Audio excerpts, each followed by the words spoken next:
Hi guys, and welcome to another video with Profit. So, what am I covering off today? Right, this is going to be a bit of a potential flame war thing, but I just need to have a talk about first-person shooters, and primarily how it leads into a bigger discussion, which is about console wars. So, I've been reading loads of stuff recently, so I've had a bit of time out. You know, I wanted to have a bit of a chillax. You know, I've done Destiny quite solidly now for a year and a half. I've kind of been sidelined into this little view of not playing anything else. It's really weird. It's really weird because it's kind of like it's a really engrossing game, but at the same time, I've bought other games which are just brilliant and not even put the discs in the drive. You know, Metal Gear Solid 5: The Phantom Pain. The Escapist, the Walking Dead edition, a brilliant little kind of 8-bit representation of a game, or 16-bit version of a top-down explorer sim. And The Walking Dead, it's brilliant. Transformers Devastation, Assassin's Creed Syndicate. God, I've bought Halo 5, Forza 6. All these games are amazing things. And on PlayStation, you know, there's Uncharted series, etc., etc. There's so many good games out there, and I've been stuck playing Destiny. So I've kind of took a bit of time away from Destiny. I've been doing the campaign on Halo 5, which seems to have been taking the longest campaign ever. And yesterday I plugged my Super NES in, and I went on F-Zero, Super Mario All-Stars, The Legend of Zelda: Link to the Past, and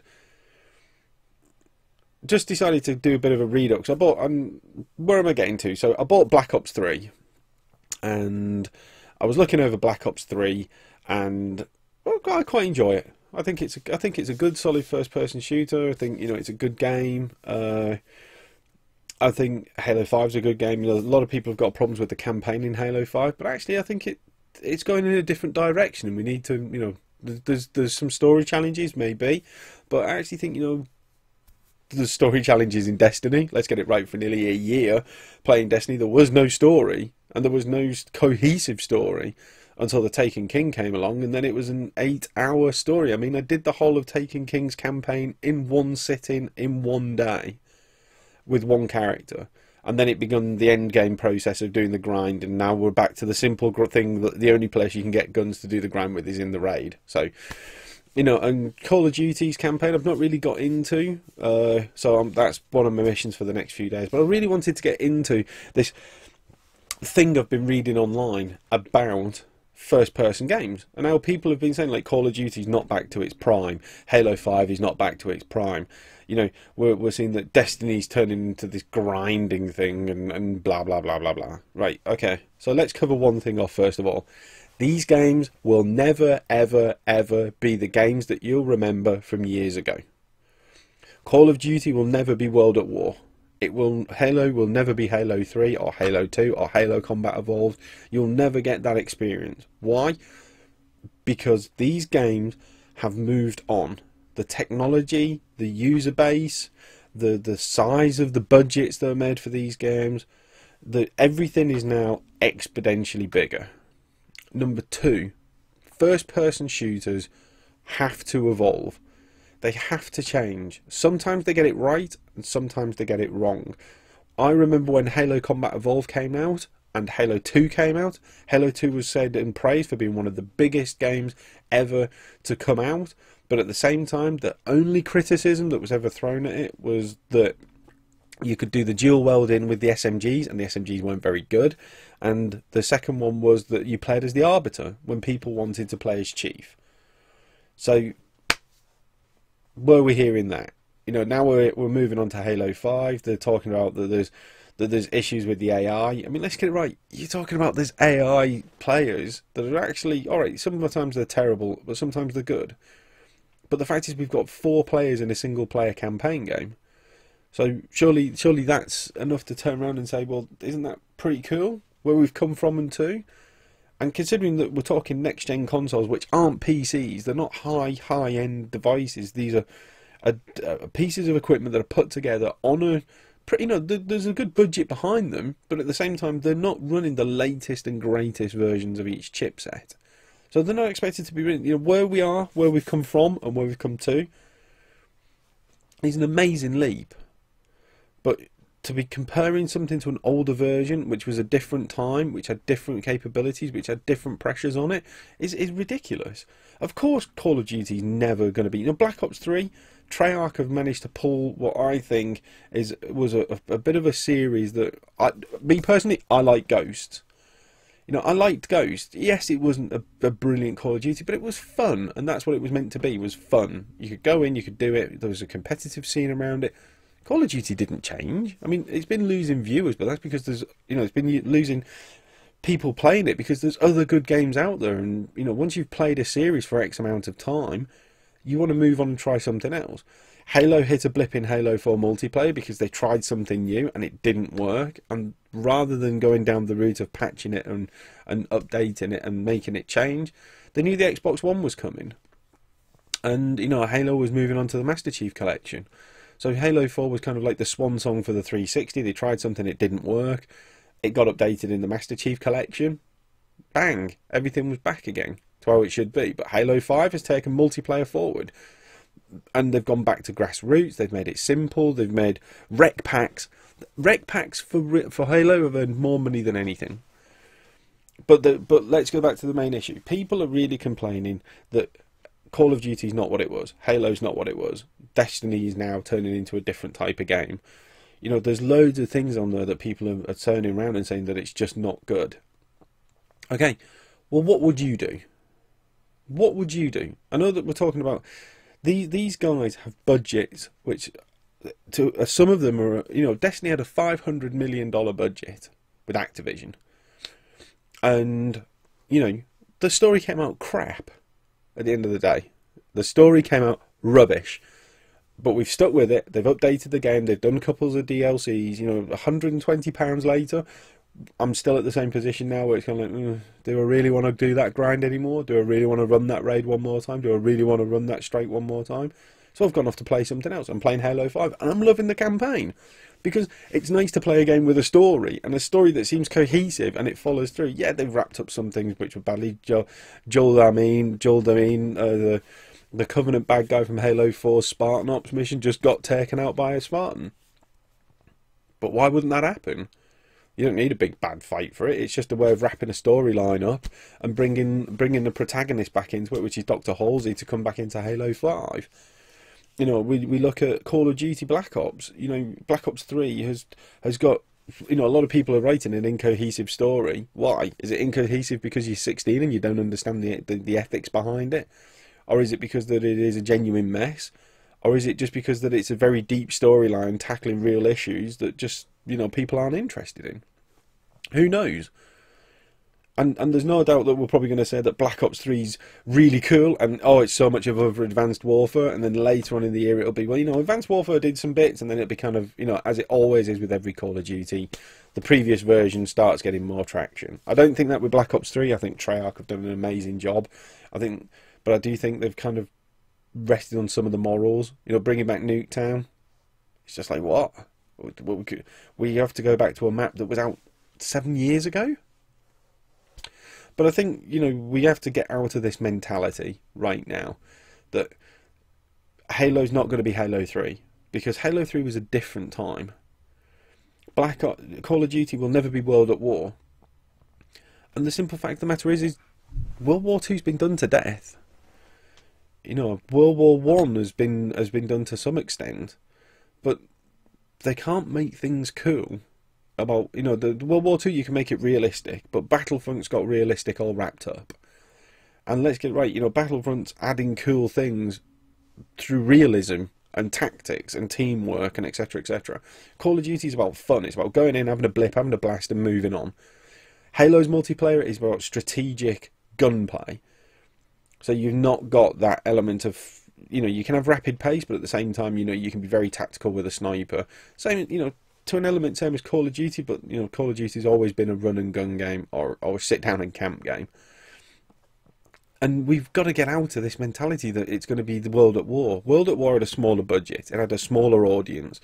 The console it was on was not as advanced as the systems that we're playing now. Plus, well, its installed user base was not as many as it had now.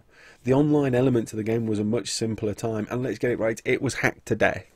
There was people hacking the servers from every platform. The graphical requirements required for that game were not major. They were top at the time, but you know, you could run the whole Call of Duty series, previous series, probably up to say Ghosts, possibly on a single Blu-ray.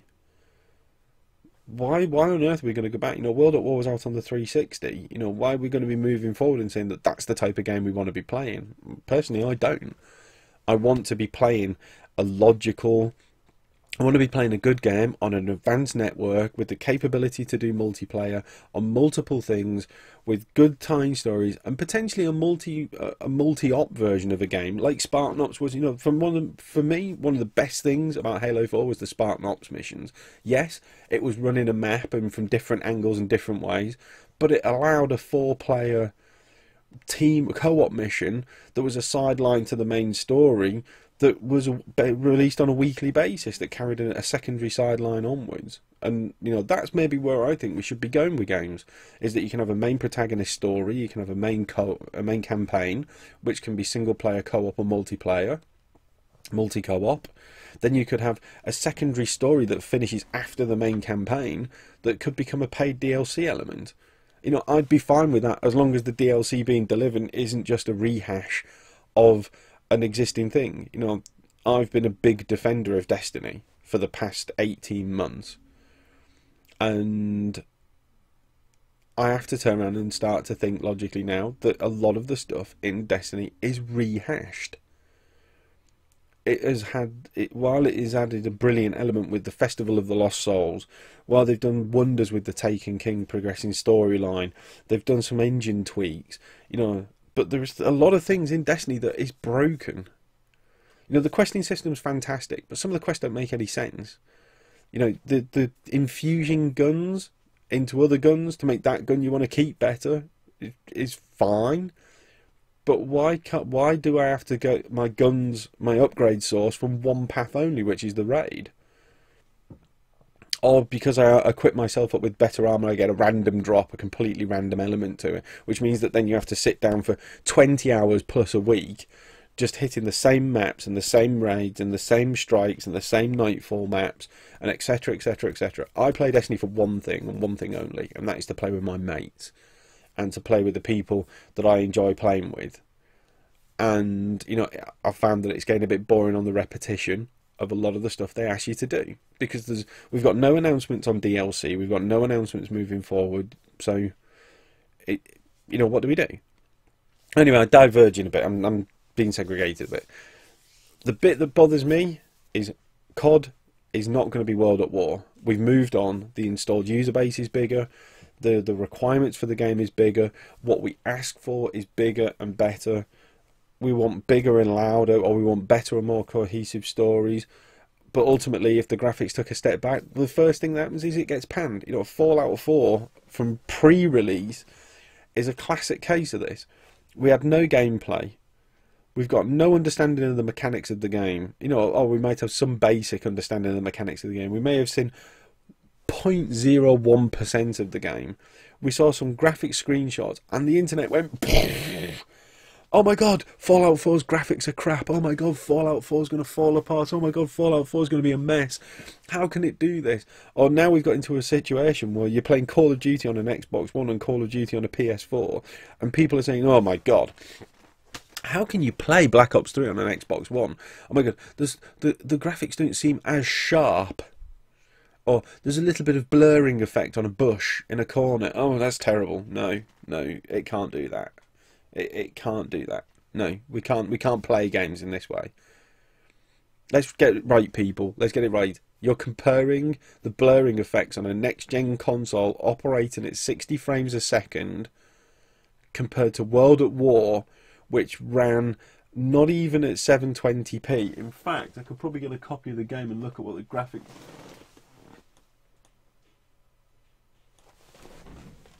Call of Duty World at War, there we go. So here's a copy of the game. Let's have a look what the graphics requirements was. It does up to 1080p, it says, but let's get it right. The graphics were okay, but it's going to run at 30 frames a second, and the multiplayer was running on budget servers. and yet this is the game that everybody says that we should be playing. This is the one. This is the game that set the standard that we should all abide by now. You know, come on, guys. You know, Advanced Warfare did a good job on taking things forward, but ultimately, at the end of the day, EA's decision is to try and reuse an engine. Advanced Warfare basically built on what Titanfall delivered. Titanfall by Respawn was the changing game for multiplayer FPS. It added in an element of big scale battles with adding bots in it, and you know we can account for the major battles within Titanfall on Xbox, accounted for the fact that you started having big game battles on things like, you know, and let's go back to Battlefield. You know, big scale battles, lots and lots of enemies. Number of enemies were about 12v12. Now we're on 24 versus 24. You know, Halo's looking at 64 versus 64. Oh my god. You know, let's get right.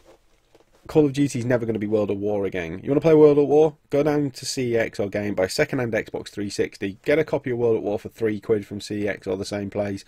Plug it in. There's probably still people playing it. It'll be hacked to death, and you'll get cheated, and people will just ruin your game, and it will ruin your multiplayer experience. Black Ops 3 is the way forward. Yes, we could probably do another Vietnam setting, or we could do another World War II setting, or we could do some other things like that. But the simple fact of the matter is from a DLC perspective, from a business perspective, they won't make money. They won't make money because there's no reason for us to buy advanced build-out packs. There'd be no reason for us to you know, get adjusted to characters. You know, Black Ops is taking things forward, but you know, Treyarch's trying to keep some of the same characters around. They're trying to keep some of the same principles around. They're trying to build upon the franchise. That's great. Halo 5 is trying to prove to us that the Halo universe isn't just about Chief. Chief is now a Spartan.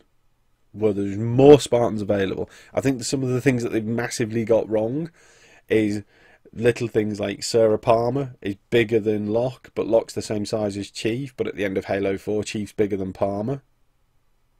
So all of a sudden, Chief shrunk up a little bit, and it just doesn't... Things like that don't make sense. But, you know, they're trying to expand the universe past Chief, because, you know, this guy here... this guy here cannot lead every game forever, because, you know, we have to show that there is other options for creating other characters. Look at Mario. You know, Mario was going for 20 odd years, and Luigi was always there, but then Peach got involved. Now Bowser's involved. Now we're looking at Super Smash Brothers. Now Link's involved. We have Metal Gear Solid getting involved on one of the Smash Brothers Brawl. You know, this is the way that games develop, is that they start to add more elements in, and they start to add more things in to support these to support the game and help it build out and become more than what it is. You know, Halo could not be Chief running around a Halo ring again, because it would just be a remake of Halo 1 Combat Evolved. We got introduced to the Forerunners, so there was this whole piece behind Halo rings, which is all about an alien race that came before the Covenant. Well, let's go and find out about them, which you know, I think they're doing okay with. I thought the story for Halo 4, while, you know, there's bits that were hit and miss, was still a good story. It introduced us to the Didact, the librarian. It took it forward another leap. We lost Cortana, you know, but we were never going to lose one of the main protagonists in the story, you know. And why can't they bring Cortana back? Why does she have to stay dead? Why can't it be a change? Now we've gone into the next phase, which is now we've got 4-player co-op. And, you know, we've now got this ability now to run around with Blue Team again. You know, everyone wants to run with Blue Team. We get Blue Team, then everybody criticises that we shouldn't run with Blue Team. Fire Team Osiris with Agent Locke. What's wrong with Locke being a different type of character? He's a company man that's grown up in a different time away from Chief. He's now looking at, you know, when Chief was around, he was one of the only Spartans left. Now there is a load of Spartan 4s running around. That, you know, it's a different time, and now there's a new form of insurrectionists coming. The Guardians have come about, so it's different. Call of Duty is exactly the same. It runs at 60 frames a second. Yes, the PS4 might have a slight graphical difference, but the Xbox One, it doesn't deter from the fact of the gameplay. I was playing F-Zero on a Super NES on Sunday and loved it. graphics isn't all about the key. It's about the gameplay. And do you out there enjoy the game? Some people won't, and some people will. You're allowed your own opinion. But if you enjoy the game, then don't listen to anyone else that says that the game's rubbish. If you enjoy it, you enjoy it. You know, as being a Destiny fan, I've sat down for a year and listened to virtually every single media outlet and every single one of my friends, and you know, people in stores and people talking about it, and review sites and everything pan Destiny. For 12 months they talked about it was a broken system, it was a broken game, that was upgrade systems didn't work, etc, etc, etc. And they completely destroyed, could have destroyed my idea for that game. But I've stuck with it. I sat down with a year. I got a couple of friends involved. We ran raids, we ran lots and lots of things. And then the Taken King come out, and all of a sudden Destiny's hot property. Destiny is the thing that everyone should be playing now because it got a 9. It went from a 7 to a 9 on review boards. He starts saying the Taken King's the most complete version of the game that they've ever seen. The story's cohesive again. They've pulled it all around. But the back engine mechanics is still broken. There are still things, and I'm just getting bored now of running around in circles, collecting, you know, doing this collecting thing and doing this and doing that, and nothing changes. You know, you've done the end game, we're into the grinding section. I understand the grind, I understand what it is, but the grind should be varied, and the grind isn't varied anymore. You know, the one thing that we like to do is nightfall activities to get our strange coins, or the weekly heroic to get our strange coins. Now your strange coins can just drop anywhere. You know, the multiplayer aspect has started to be firmed up, but it is still dominated by a type of gun, a type of this, a type of that. You know, at least when you're playing standard PvP, all the bets are off and it's just a shotgun's a shotgun. Some of the stats vary a little bit, but, you know, ultimately a shotgun at close range will kill. We've got to get out of this mentality of saying that Call of Duty is going to be different. We're going to get that one Call of Duty, which is going to be that World at War feeling again. If that's the case, then I want another Combat Evolved. I want another Halo Combat Evolved feeling.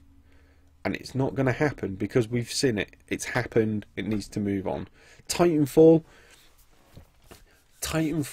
gave us the opportunity to experience something new. Wall running and multiplayer platform first-person shooting is not, you know, wall running is very new. But it's not, you know, we've had Mirror's Edge, but Mirror's Edge was parkour. It wasn't kind of what we were seeing in Titanfall. Titanfall added an element of, it tried to do something different, and everyone panned it. But the influence Titanfall has had on every single game moving forward has been huge.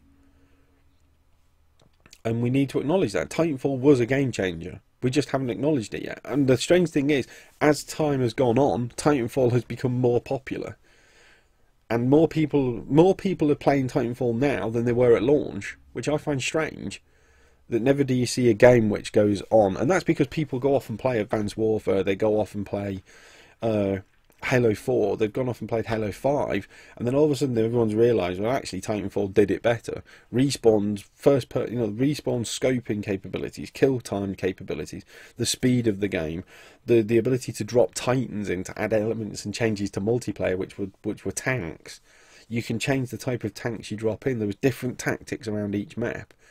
You know, the ability that if you lost the game, you could bug out and there was an extraction point and people could get to the extraction point and kill you, and it didn't just end. And you could get points by staying alive and getting out. It was a great idea. Yeah, there's a few bugs, like the main story wasn't really a story mission, it was just a large-scale multiplayer.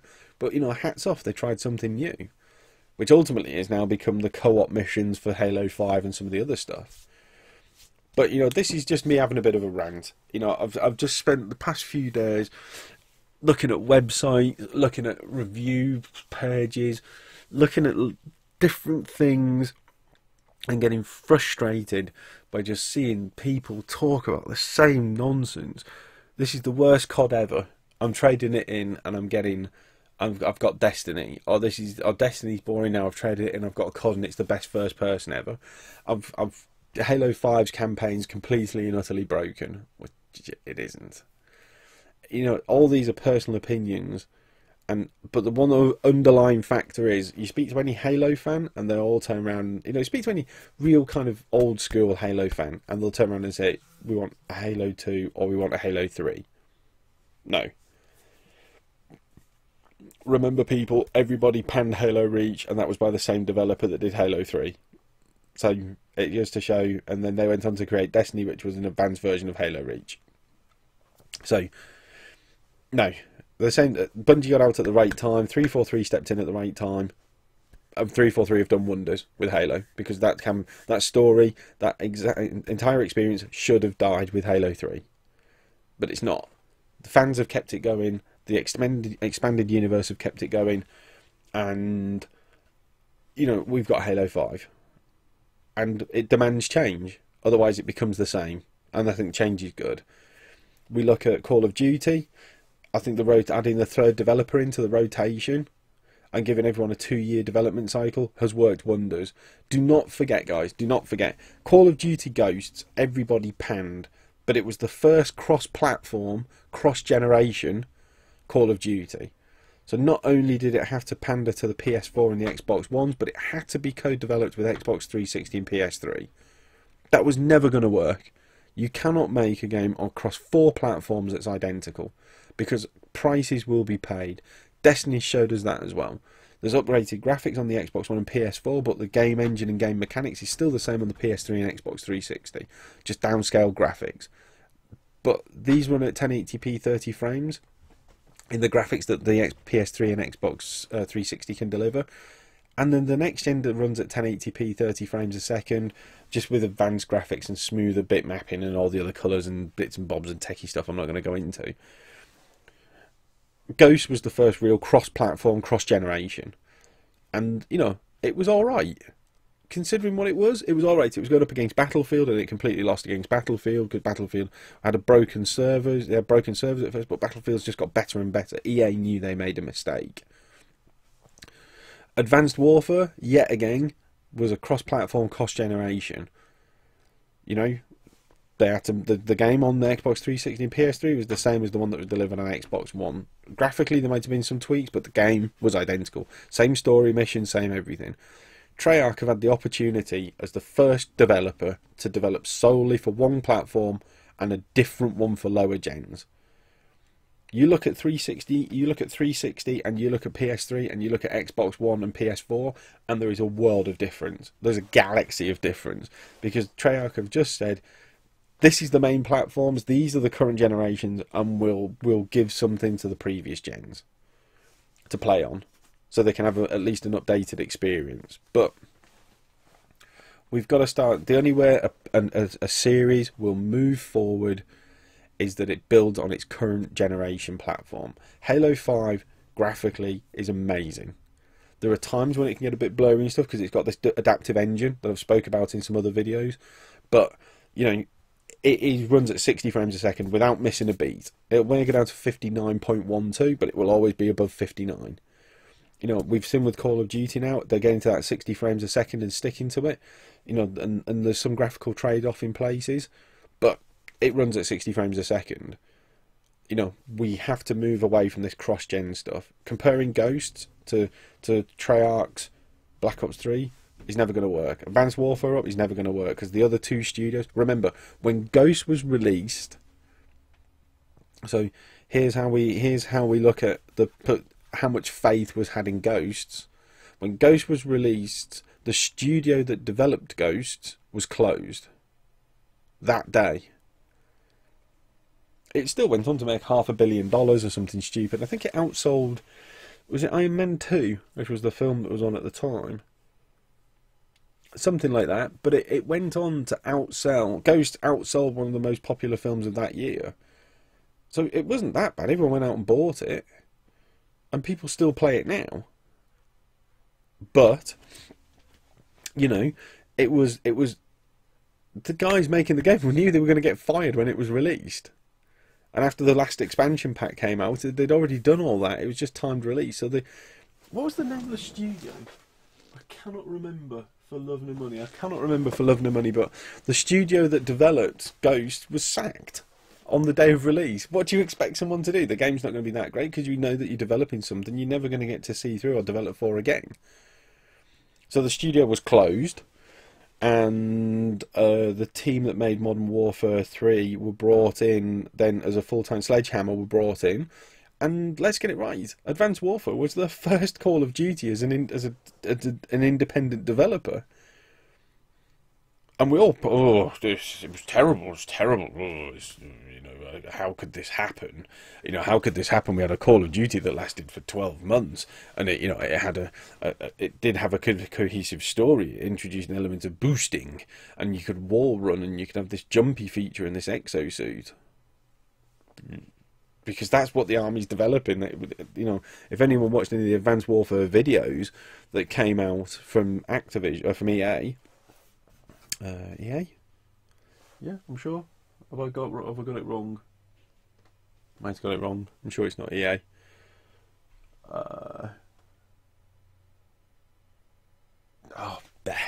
Activision. Sorry. And Sledgehammer actually went to the army around the world, to the US Army and to some of the other special forces to actually look at some of this kit they used in the game that was under development.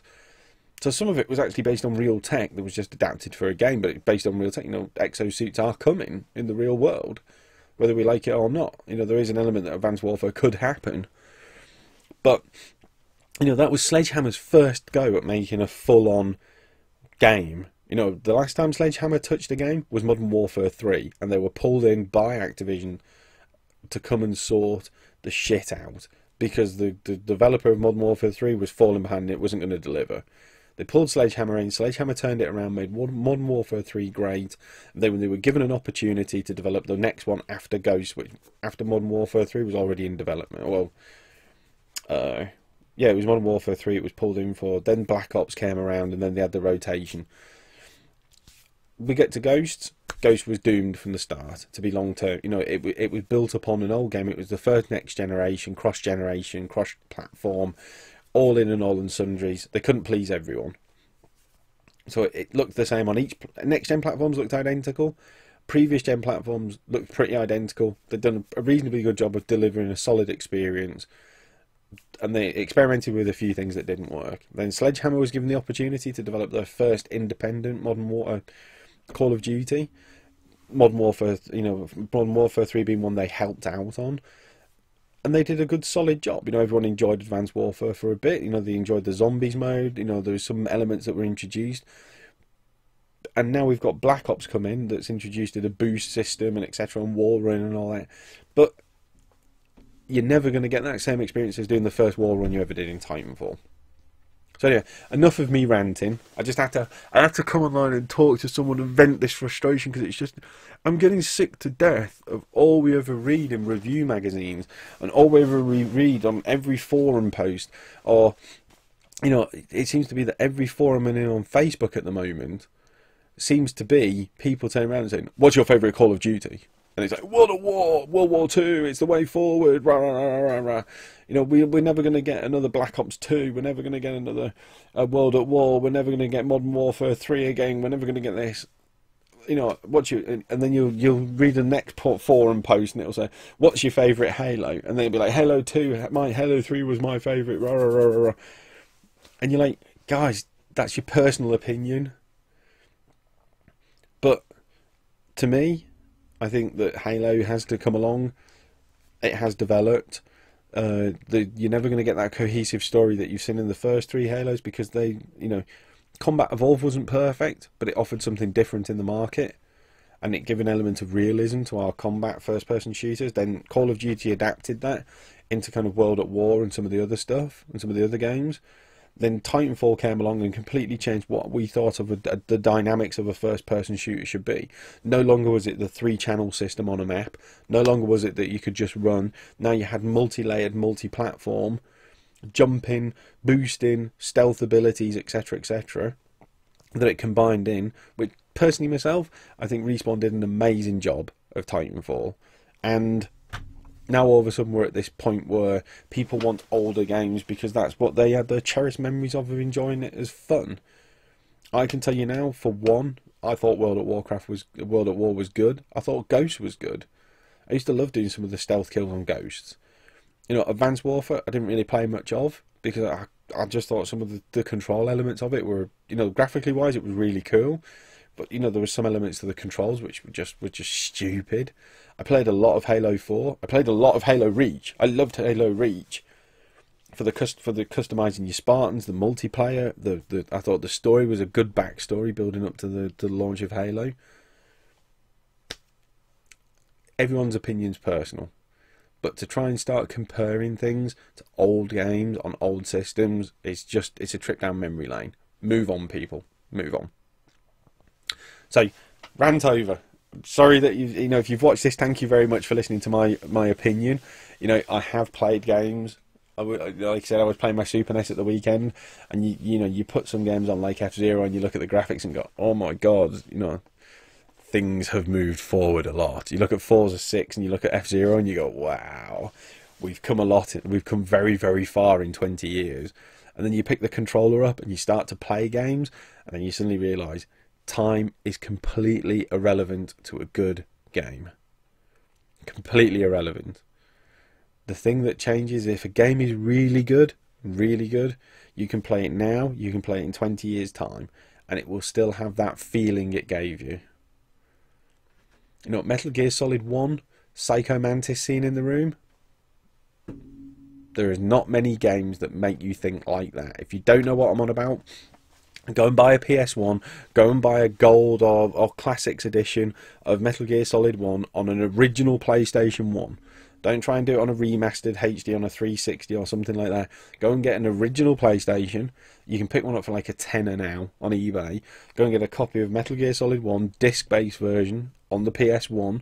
Put it in, hook it up to a TV, play it, get to the Psycho Mantis room.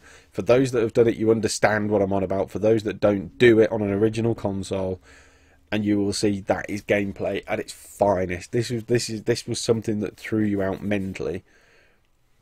You know, go and play Super Mario Brothers 3. You know, potentially, you know, Super Mario World as well. One of the finest games ever made, ever, in the history of any games console ever. Go and play Legend of Zelda: Link to the Past. Go and play things like G-Police on some of these older games, and you'll suddenly start to see the actual dynamics of a game hasn't changed. And this is something that really pisses me off about first-person shooters.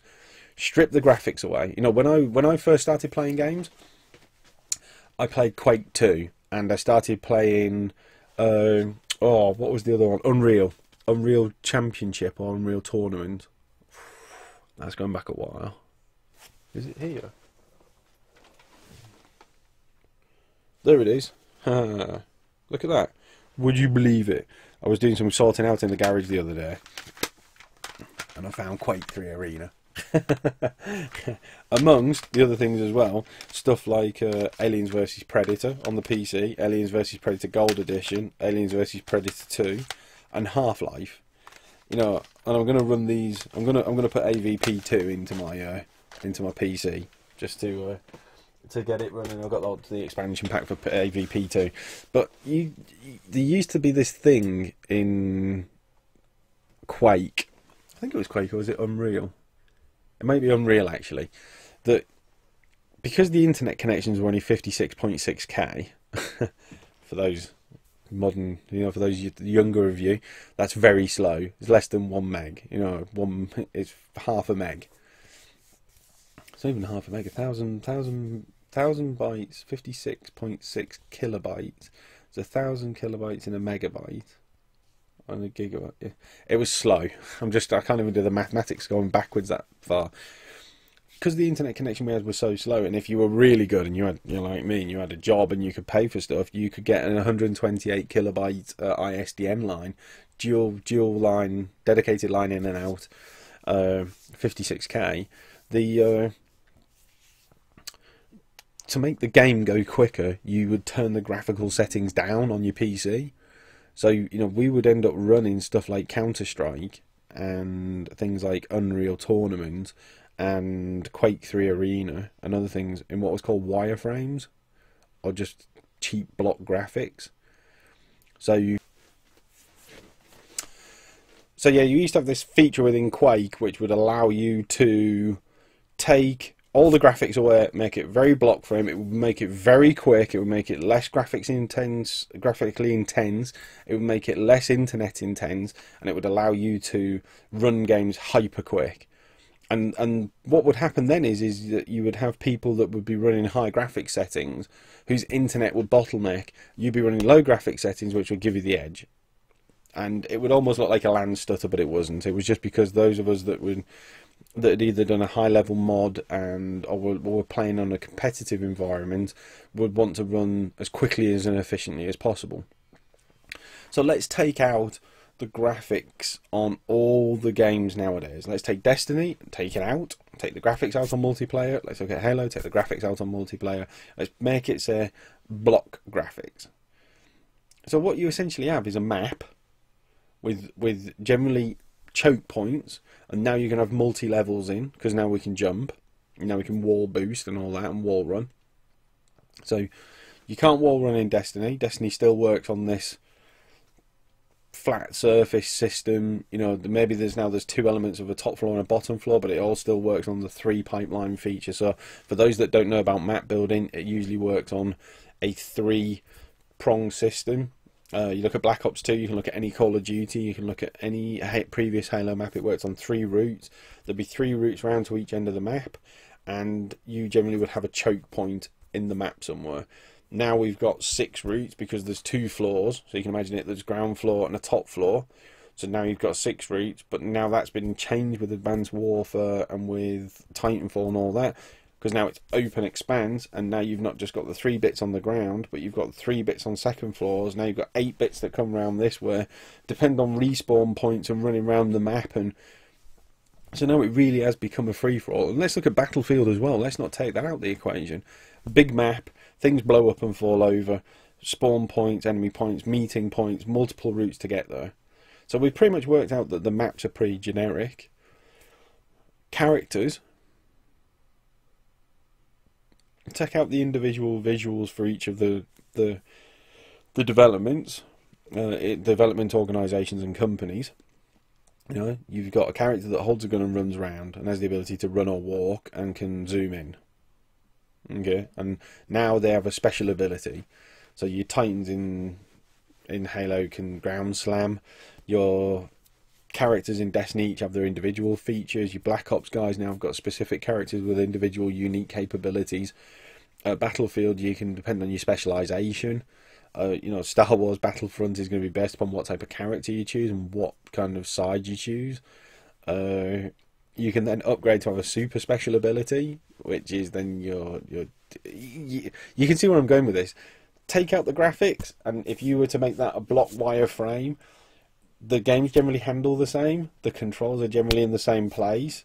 The guns generally do the same type of damage. The gameplay is roughly the same. The experience is roughly the same. The interface is usually roughly the same, just presented in different places. Guys, if you could be playing the same game, just with a different skin, how hard would it be to take Black Ops 3 engine and skin it with Destiny and have Black Ops, you know, have that sub-engine running with a different graphical skin? Now, I know there's probably some guys out there, and you're probably going to get some techies that are going to come around and say, well, actually, you know, that the EA engine that they use and the Activision engine is virtually the same. So, you know, but in the back office, they're probably using Thundera programming engine, which means that they're all using the same wireframe, or they're all using Unreal version 2.0, and this allows them to do... Who cares? Yes, there's going to be some similarities. I have no doubt whatsoever that they're all probably using something like Havoc. They're all probably using something like an Unreal Engine. They're all probably using it on the same sets of servers, on the same capabilities, on same deliveries at same junction points around the world. And your dedicated servers that run in Halo 4 and your dedicated servers that are running Black Ops 3 are no doubt probably in the same room somewhere. So let's get past this fascination. The games are identical, the gameplays are identical, there's little nuances that make each individual series what you get attached to. Multiplayer is basically 4v4, 6v6, capture the flag, capture the area, hold the position, Warzone type environment which will have multiple players on multiple teams with multiple AI enemies. You're going to have big maps with destructible environments. and you're going to have customizable guns, customizable visuals, and customizable characters, and then you're going to have special abilities on each one. I've pretty much just described every major release for every major first-person shooter. Fallout 4, yeah, it's got the element of building, constructing, saving, and salvaging, and all that kind of stuff. And you know, there's some different gameplay mechanics in there, but you know, while it's a first-person, where there's a first-person shooter to it, I actually think there's a more in-depth engine to Fallout than there is for a lot of these other games. But you know, you get rewarded from each of these games by playing well, and you get to have grades and rankings, and that gives you access to better equipment or more personalised equipment. You know, we're not really, you know, you could take all the top shooters that have come out and use that formula. You know, here's a good thing for you to do. If you've got all these games, play them. Go and play Ghosts, go and play Advanced Warfare, go and play Black Ops 3, go back to Black Ops 1, right, and apply this methodology. If you strip the graphics out, it's going to be people running around it's going to be characters running around on a map, which may have singular or multiple levels and points of entry, which will have 3 or more, well, it could be 2 or more congestion points, which cause all the actions happening in specific locations. You'll be having customizable characters with customizable weaponry, with a special feature available to each of the specializations, and have a look at the different type of map and multiplayer options, and then come back and come back to the comments.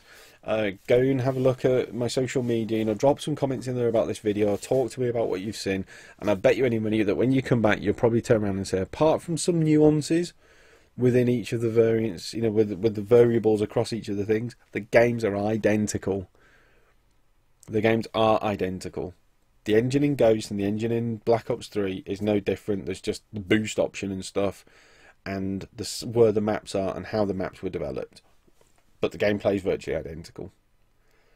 Halo 4 and Halo 5 is a world apart because Halo 4 tried something new, but the actual mechanics, the actual things that operate in the background, battle rifles still kill with two headshots, magnums were still effective, shotguns were still effective, it's still the same as Halo 5.